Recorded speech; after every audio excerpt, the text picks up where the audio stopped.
I've had it. I want a divorce, Daniel shouted, pushing me away before locking himself in the room. That day, I was scheduled to leave for a business trip, so I didn't have time to talk things over with Daniel any further. I just left the house as it was. The day after our fight, when I was yelled at and pushed away, I returned from my trip. I'm home. There, on the desk, was a completed divorce application form. I was surprised at how quickly Daniel had made his decision, but I saw it as a good opportunity. It would be troublesome if Daniel started to hesitate now. You said to file it, so I will. I signed the divorce application and took it to the office. My name is Harper. I work at a mid-sized architectural firm as a licensed architect. I'm turning 30 this year and am in the 4th year of marriage with my husband, Daniel. I've participated in architectural magazine competitions and even won a special jury prize, which has led to various job offers coming my way. Despite being busy, I lead a fulfilling life. With one exception. Daniel works for a major housing manufacturer. We got acquainted when Daniel's company hosted an architectural design competition, and we worked on a building project together. That's how we started dating and eventually got married. We both enjoy hiking and visiting famous buildings, which helped deepen our relationship. Initially, we used to travel a lot together, but lately, we hardly go out at all. At the beginning of our marriage, we talked about wanting children once we settled down, but honestly, I'm glad we don't have any now. Why am I glad we don't have children? Because of Daniel's drastic change in behavior. At the start of our marriage, he was kind and always caring for me, but after a while, he stopped doing anything around the house. We bought a detached house with land in the suburbs after getting married, but Daniel does absolutely nothing at home. He doesn't even clean up his own dishes, let alone take out the trash. I can tell where Daniel has been in the house just by the trail he leaves behind. He drops his clothes as he walks. From the entrance to the bedroom, the bathroom, leaving socks, ties, and jackets strewn about. Yet, he complains when the room isn't tidy. I can't count how many times I've questioned what kind of person he is. Before we got married, Daniel and I had decided on a division of household chores. He was responsible for taking out the trash, cleaning the bathroom, and cleaning up after meals. Well, that arrangement lasted for only the first week we lived here. I've asked Daniel to do his share of the chores many times, but each time, housework is a woman's job, is what Daniel would retort. That's not true. Don't make it about gender. I'd argue back, not backing down. Men are supposed to work. I'm taking my job seriously, so it's only natural for you to handle the chores, he'd say before storming off to the bedroom. I had no idea I was marrying someone with such outdated views on gender roles. He never let on during our dating days. Maybe he's always been like this. Just wearing a mask until we got married. I feel deceived, and it's incredibly frustrating. I think Daniel's blatant defiance towards me has something to do with our careers as well. My career is going well, and I rarely lose at design competitions. After leaving the company, my former boss, who started his own firm, even proposed a partnership with me. Though Daniel earns more monthly, when you add up my competition winnings and special bonuses, I end up making more annually. He probably doesn't like that. His pride can't handle it. I consistently study architecture, but I've never seen Daniel study anything. When he's at home, he's either agonizing over whether to spend money on smartphone games or actually doing it. Daniel's a big spender, barely contributes to household finances, and uses most of his salary for himself. I've asked him to cut back on game purchases and contribute more to our household, given our future plans. But at that, Daniel exploded, hurling his smartphone to the floor. So, you want my hard-earned money? What a greedy woman you are. I had no idea you were so materialistic. I was stunned by his cruel words and couldn't help but cry. If I had said something terrible, I'd understand. But my concerns were for our household and our future. Why kept running through my mind, filled with questions. Moreover, I found out from a coworker that Daniel has been spreading rumors at his workplace about me being a stingy, greedy housewife who doesn't give him pocket money, garnering sympathy from his colleagues. This was a shock to me. According to that coworker, I'm known as the stingy, greedy housewife at Daniel's company, and he's been receiving consolation from everyone. Whether it's competitiveness or pride, I can't believe he'd speak so ill of me outside, especially about things that aren't true. I was so shocked that day, I couldn't concentrate on work and kept making silly mistakes. Daniel's returns home became increasingly later. He started going out even on his days off, claiming it was for work. At first, I thought maybe he was turning over a new leaf, but at home, his attitude remained unchanged. He didn't lift a finger to help with the chores and was still obsessed with his smartphone games. During this time, a coworker who works with Daniel's company mentioned seeing him getting along well with a woman. Her name is Nora. She's 24 years old and a temporary employee. She loves the glamorous life. Posting picture-perfect shots on social media seems to be not just a hobby but a passion for her. I immediately asked my coworker for Nora's social media account and started checking her posts. Her social media was filled with stylish cafe visits, one-plate meals, night scenes, and casually showcased designer bags, screaming of her need for attention. And then, I saw it, a man's arm in one of the photos. I couldn't help but exclaim upon seeing the photo. The watch the man was wearing was unmistakably Daniel's. It's an antique watch, quite rare and expensive. I remember it well because we had a big argument when he bought it. Daniel must be having an affair with Nora. Given Daniel's penchant for designer items, to Nora, he must seem like some sort of prince. A prince weary of his terrible wife, someone she thought she could marry to become wealthy. That must be Nora's line of thinking, no doubt. I've endured so much from Daniel, I wasn't even sad anymore. No tears came. Looking through Nora's social media, it seemed their relationship started about 6 months ago. When Daniel fell asleep playing games on his smartphone, I quietly took it and checked all his messages and photos with Nora. There was a photo suggesting they had dinner together at an upscale steak restaurant, with a comment from Nora wishing she could show their faces. Seeing these optimistic exchanges between Daniel and Nora left me feeling nothing. Not anger, not sadness, just emptiness. Perhaps I had my flaws. I had repeatedly complained about our division of chores and his spending habits. Daniel clearly resented these discussions. Sure, being criticized right after coming home tired could ruin anyone's mood. But my complaints were for our future. Continuing with Daniel's lifestyle, our finances would have collapsed soon. Maybe my approach was wrong. Slumped in a chair in the living room, I cradled my head in my hands. But that doesn't justify having an affair. I sighed deeply. Even if Daniel had a change of heart and all was forgiven, I could never get past the affair. It was time to divorce Daniel. At that moment, I made a firm decision in my heart. I began by searching for a lawyer to initiate the divorce process.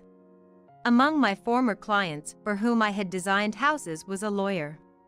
I promptly arranged a meeting under the guise of a house follow-up and broached the subject of consultation. I was diligently preparing for what was to come, yet I continued living with Daniel as if nothing was wrong. We weren't getting along, but we were still a married couple. I cooked Daniel's meals and did the laundry. Then, one day, Daniel came home in the morning without any prior notice, reeking of perfume. I couldn't help but get angry at this. What's the meaning of this? It's none of your business what I do. Daniel snapped back, as uncooperative as ever. How can you say that? We're married. And it's not like you were working. What were you up to? I raised my voice without meaning to, pressing him for answers. Daniel, face red with anger, shouted back. Shut up! Just shut up! As he lost control and confronted me. That's it! I want a divorce! Daniel pushed me aside and locked himself in the room. I had a business trip scheduled for that day, so I didn't have time to talk things through with Daniel anymore. I left the house as it was. The day after our fight, when I was yelled at and shoved, I returned from my trip. I'm back. There was a filled-out divorce application form on the desk. I was surprised by how quickly Daniel had acted, but I saw it as an opportunity. It would be troublesome if Daniel hesitated now. You said to file it, so I will. I signed the divorce application and took it to the office. That night, I informed Daniel that the divorce application had been accepted. I didn't want to see his face, but I wanted to tell him about the divorce to his face. The divorce application has been filed and accepted. Daniel looked at me in shock. Ah, this is a relief. I noticed the confusion in Daniel's eyes, but pretended not to see it. I don't need to be here anymore, so I'm leaving. However, we still need to discuss some things regarding the divorce, so let's talk in a month. Yeah, a month from now. Since you filed for divorce, it was your decision. Daniel didn't want to lose out in the divorce, likely feeling guilty about his affair. Just so you know, we don't need to distribute property. Goodbye. I left the room with my suitcase packed with only the essentials. For the time being, I would be living in a hotel. And then, a month later, I visited the house where Daniel and I had lived. Why did you call Nora here? I had invited Nora without telling Daniel. I took a seat and handed them documents outlining the compensation required in the divorce trial. This is what I'm asking for. Are you sure about this amount for the compensation? Once I pay this, we're done, right? Nora looked surprised, probably expecting to pay much more.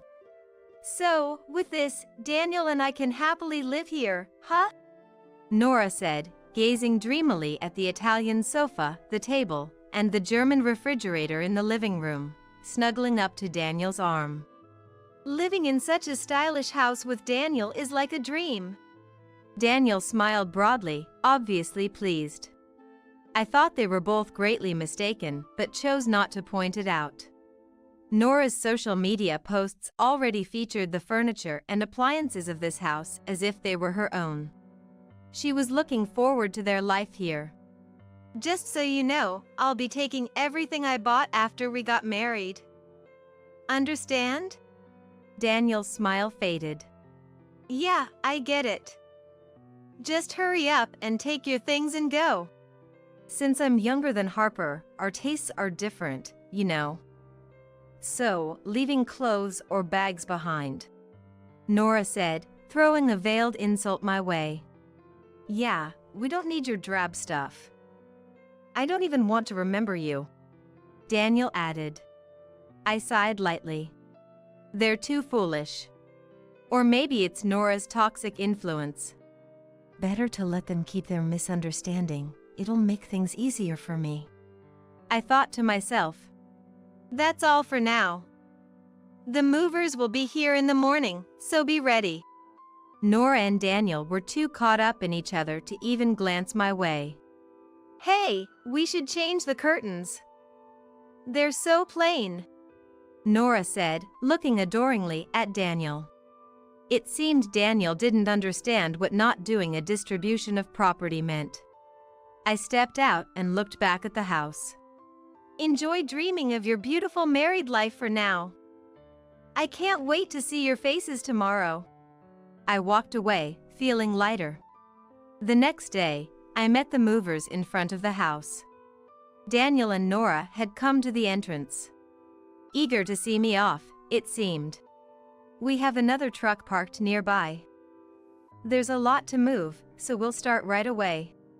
The movers got to work efficiently. "A lot? Another truck? What do you mean?" "What's going on, Harper?" Daniel and Nora followed, puzzled. "Hey, that's wrong. The furniture, the appliances, they're all mine. They've been here for 3 years. You should only take your personal stuff." I couldn't hold back any longer and burst into laughter. "Ha! What are you talking about?" Daniel looked at me, bewildered, not focusing. "Remember, I said I wouldn't do a distribution of property. Everything I bought is mine." Daniel pondered hard. "Everything you bought? Got a problem? Shall we call my lawyer?" I showed the lawyer's contact on my smartphone. "This is the lawyer I've been consulting. Should I call?" Daniel slumped, defeated. "No, it's fine. But are you really taking everything?" he asked in a low whisper. "Don't worry, I'll leave our memories here." Daniel slumped to the floor. Nora, sitting down beside him, began to unleash her anger. "Don't mess around, what's happening here? Make it stop." Daniel just shook his head. "You're so irresponsible, this is your house, do something about it." Nora's attitude suddenly worsened, perhaps this was her true nature. "There." Daniel suddenly stood up and hurried to the bathroom. After a while, he returned with a bath towel in hand. Indeed, that bath towel was one Daniel had bought. He had bragged about its superb quality, a hotel-grade bath towel. Daniel happily rubbed his cheek against the towel. "All right, I'll leave that towel for you." Nora suddenly snatched the towel from Daniel and threw it on the floor. "Don't be ridiculous, I'm not satisfied with just this." Nora was trembling with anger. "What about the sofa? The bed? The dining table? The German washing machine and refrigerator? What are you going to do about those?" Nora, grabbing Daniel by the collar, seemed ready to strangle him. The moving process progressed smoothly, with the second truck arriving to carry things away. The doorbell rang, and I went to answer it to find a plumber. I quickly led him to the kitchen. As the plumbing work began, Nora screamed in dismay. "You're taking that too? That's awful." Daniel looked on, dumbfounded. "Yes, I bought this kitchen, so I'm taking it with me." "But that kitchen was my dream." Nora cradled her head in despair. Everything inside the house was being taken away. "Isn't this allowed? This is terrible." Nora, looking over the emptied house, screamed hysterically. The doorbell rang again. I invited in the person at the door, a craftsman in work clothes. "Harper, is it really okay for me to take the wallpaper?" the craftsman asked with a smile. "Yes, this area and the bedroom too." He immediately started peeling off the wallpaper. Nora, beyond anger, watched in shock. "Do you have to take everything, even the wallpaper? The walls will be bare." "It's fine, it's just applied over the original wallpaper. It can be peeled off cleanly." "Couldn't you have left that at least?" Daniel pleaded weakly. "What are you saying? Every time you see my things, you'll be reminded of me, which you don't want, right? So, I'm taking the wallpaper too." Daniel, having initiated this, couldn't respond. I thought to myself, serve you right. Reapplying the house's wallpaper would cost at least $5,000. Not to mention the difficulty of replacing all the furniture and appliances from scratch. If they tried to repurchase what I had selected, it would cost more than a luxury car, including items they couldn't find again. For Daniel and Nora, this would be a costly lesson. More painful than the expenses was the state of the house. What was once featured in interior design magazines now looked like a dull, old second-hand property. For Daniel and Nora, who had dreamed of a sweet newlywed life in a beautiful room, this was an unacceptable reality. Especially for Nora, who lived for her SNS posts. This might be unbearable, given her need for attention. Looking at the empty house, I felt relieved. "Well then, goodbye," I said with a smile, as I left Daniel and Nora stunned behind me. I had no intention of using the furniture and appliances I shared with Daniel again. They were stored in a friend's furniture shop's warehouse and then sold at auction. Since I had carefully selected these items and took good care of them, they sold for more than I expected, providing a nice fund for my next purchases. I'm now excited about choosing new furniture and appliances for my new place. After a while, Daniel contacted me. He said, "Nora really wants you to see how we've arranged the furniture." Though I thought about refusing, my curiosity as an architect about what they had done with the place won over, and I decided to visit. I was shocked upon entering the house after a long time. The entrance was dusty, looking almost like a ruin. Entering the house, my surprise grew. The wallpaper hadn't been replaced yet. The furniture and appliances seemed like they were haphazardly collected from a recycling shop. It felt like I was in an old, cheap apartment from long ago. A student's affordable apartment would be several times more stylish than this. Even more shocking was the complete lack of cleaning and tidying. I couldn't help but exclaim, "This is just too much." Nora was sulking, propping her cheek on a nearly broken table. "Interior and arrangement are the least of your problems," I complained to Daniel. "We just gathered what we needed to live for now. It's obvious we'll replace them soon," Nora replied grumpily. "You took everything," Daniel said resignedly. Nora gave me a hostile look. "It's your fault. Use your contacts or whatever to make this place something I can brag about," she demanded. I realized then that talking to her was pointless. We live in different worlds. "And do you have the money for it? What's your budget?" I asked as diplomatically as possible. I was shocked by the budget Daniel suggested. It wouldn't even cover my consultancy fees. "That's impossible with such a budget." "Useless, huh? So that's what a first-class architect is worth?" Daniel's words irritated me. He had no idea of the effort and struggle it took to become a first-class architect. No planner or architect can work with such a small budget. Go wash your face and come back with a serious offer.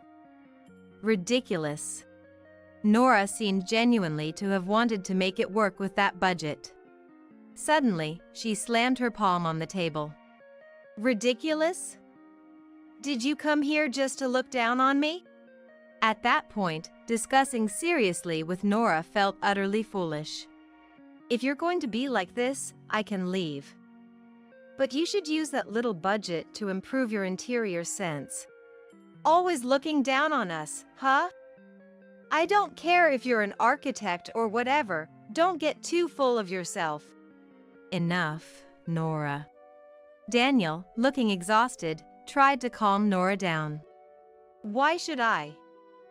"Daniel, you tell her too." With a look of exasperation, Daniel held her back. "I'm sick of all this. Just be quiet for a bit." Daniel stood up and forcibly took Nora to the bedroom. When he came back, he apologized to me, surprising me with his unexpected behavior. "I'm sorry for not making sense. After divorcing you, I married Nora. But you see, her life revolves around the likes on SNS, and she has no interest in family life. Plus, she loses her temper like a delinquent when upset. It's been hard every day. I thought to myself that living with Nora's personality would indeed be difficult. Observing Daniel, who had visibly aged and become haggard in a short time. Daniel then bitterly shared that they had a big fight after I took everything, and though Nora hated living in this empty house, she had nowhere else to go. It's your own doing. I coldly dismissed him. Nora quit her temp job because we got married. I felt trapped too. Ultimately, Nora wanted a life of luxury, and Daniel wanted a young wife to boast about. That must be the case, I suppose. It was clear such a marriage was doomed from the start. Suddenly, Daniel slumped to the floor and begged, "Please, Harper. Let's start over." I replied, fed up. "What is this, some kind of joke? You want to cheat with me?"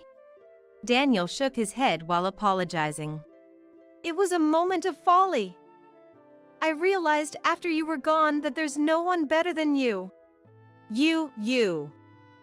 Are you stupid? You don't understand anything." I couldn't even muster anger. "You were the one who wanted me out of this house. And as you wished, we divorced. And now you're backtracking. You should live here with that woman who cares about nothing but likes."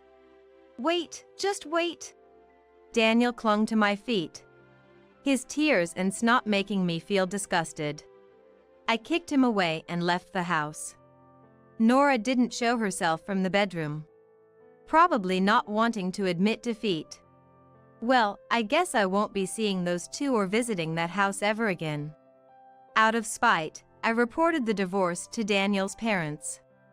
They apologized to me profusely. It seems they've disowned Daniel. When Daniel and Nora came asking for financial help to buy furniture and appliances, they were turned away at the entrance. I also learned that rumors of the divorce due to Daniel's affair had spread, resulting in him being transferred to a less favorable department, while Nora reluctantly took up a part-time job at a grocery store to make ends meet. Without support from his parents, Daniel and Nora are left to live in that nearly ruined second-hand house.